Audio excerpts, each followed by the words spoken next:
बीच एक बड़ी तस्वीर आ रही है।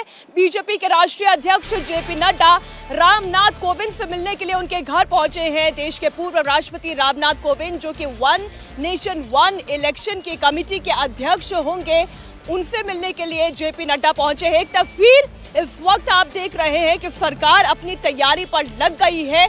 पूरे कंसेंसस को जुटाने की कोशिश की जाएगी, ऑप्शंस तलाशे जाएंगे। इसमें जितने उनके सहयोगी घटक दल हैं वो तो हैं ही साथ में, लेकिन विरोधियों के साथ सामंजस्य कैसे बनाया जाएगा, इस वक्त सरकार के एजेंडे पर यह भी है। और इसी कड़ी में इस वक्त आप देखिए, नड्डा बीजेपी के राष्ट्रीय अध्यक्ष रामनाथ कोविंद से मिलने के लिए, जो कि one nation one election committee के अध्यक्ष होंगे, उनके घर पहुंचे हैं।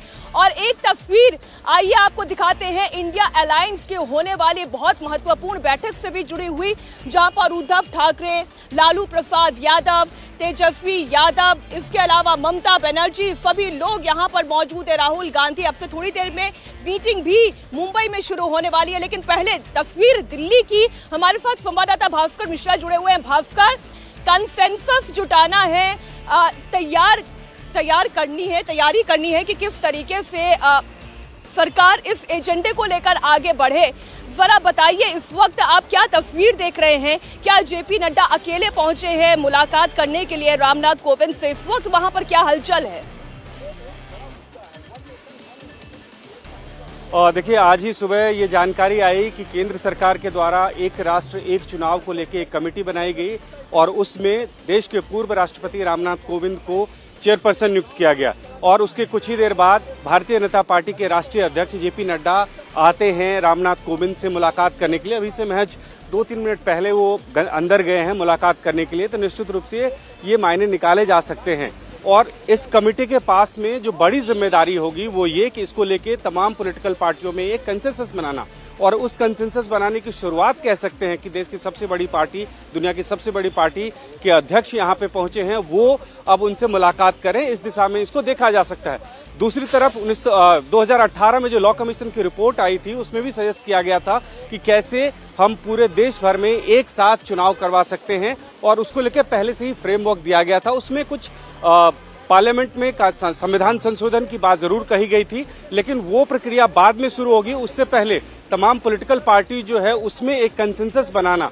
बेशक लोग सैद्धांतिक रूप से तमाम पॉलिटिकल पार्टी के हेड्स ये कह रहे हैं कि देश में एक संविधान, एक कानून, एक चुनाव होना चाहिए, लेकिन इसका विरोध इस अर्थ पे होता है कि इतनी जल्दी में कैसे होगा। अगर कहीं सरकार गिर जाती है तो फिर वहां पे चुनाव का क्या होगा, ये सब चीज अभी तय करना है। इसके साथ साथ ये हो रहा है कि जो लॉ कमीशन ने सुझाया था, तो जल्दीबाजी में हो नहीं रहा है। आप खुद ये जानकारी दे रहे हैं और विरोधी दलों को भी ये बात अच्छे से पता है कि साल 2018 में लॉ कमीशन की एक रिपोर्ट आई थी और 2019 के एग्जाम्पल के साथ ये समझाने का प्रयास किया गया था कि ABC ये ऑप्शन है हमारे पास, हम इस तरीके से चुनावों में जा सकते हैं जिसमें लोकसभा और विधानसभा चुनावों को एक साथ कंडक्ट करवाया जा सकता है। ये इम्पॉसिबल नहीं है, लेकिन इसके लिए विरोधी दलों का और बाकी जितने भी सियासी दल हैं, जितनी भी कमिटीज हैं, उनका एक मत होना आवश्यक है।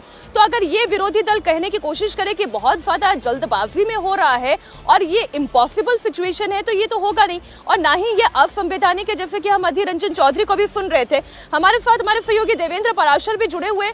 देवेंद्र, हम इससे पहले कि ऑप्शंस को समझें, लेकिन ये जो विरोधी दल कह रहा है, इस वक्त इंडिया अलायंस की बैठक बस सबसे चंद मिनटों में शुरू होने वाली है, लेकिन पहले से एक राय जो आने लगी है विरोधी दलों की, वो ये कह रहे हैं असंवैधानिक है।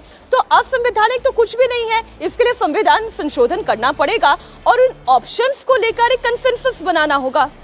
देखिए, प्रधानमंत्री नरेंद्र मोदी और उनकी सरकार कोई भी कदम आगे बढ़ाए, विपक्षी दल के तौर पे लाजमी है कि जो अपोजिशन के जो प्रमुख दल हैं, जैसे कांग्रेस पार्टी की बात कर लें, TMC की बात कर लें, समाजवादी पार्टी की बात कर लें, उद्धव ठाकरे की बात कर लें, ये लोग विरोध करेंगे ही करेंगे, और ये सरकार को भी बखूबी मालूम है। रह गई बात कि संविधान को लेके, तो आप समझ सकती हैं कि विपक्ष का एक सबसे बड़ा नैरेटिव वो ये गढ़ने की कोशिश करता है, जो प्रमुख नैरेटिव गढ़ता है उसमें एक ये कि नरेंद्र मोदी जो हैं, नरेंद्र मोदी की जो सरकार है वो संविधान को खत्म कर देगी। विपक्षी नेताओं के आप तमाम बयान में ये देखेंगे कि संविधान को खतरा है, जबकि दूसरी तरफ देखें कि स्थिति क्या है कि प्रधानमंत्री नरेंद्र मोदी इस बात को कह रहे हैं लगातार, आज से नहीं कह रहे हैं, पिछले 7-8 सालों से लगातार इस बात को कह रहे हैं। 2014 में दिल्ली आने के बाद से ही लगातार इस बात को कहते रहे हैं कि वन नेशन वन इलेक्शन पर विचार करना चाहिए, लोकतांत्रिक तरीके से विचार करना चाहिए। लोकसभा में भी उन्होंने इस बात को कहा है, सरकार के कानून मंत्री ने भी इस बात को कहा है, लिखित के जवाब में भी उन्होंने लोकसभा को ये बताया था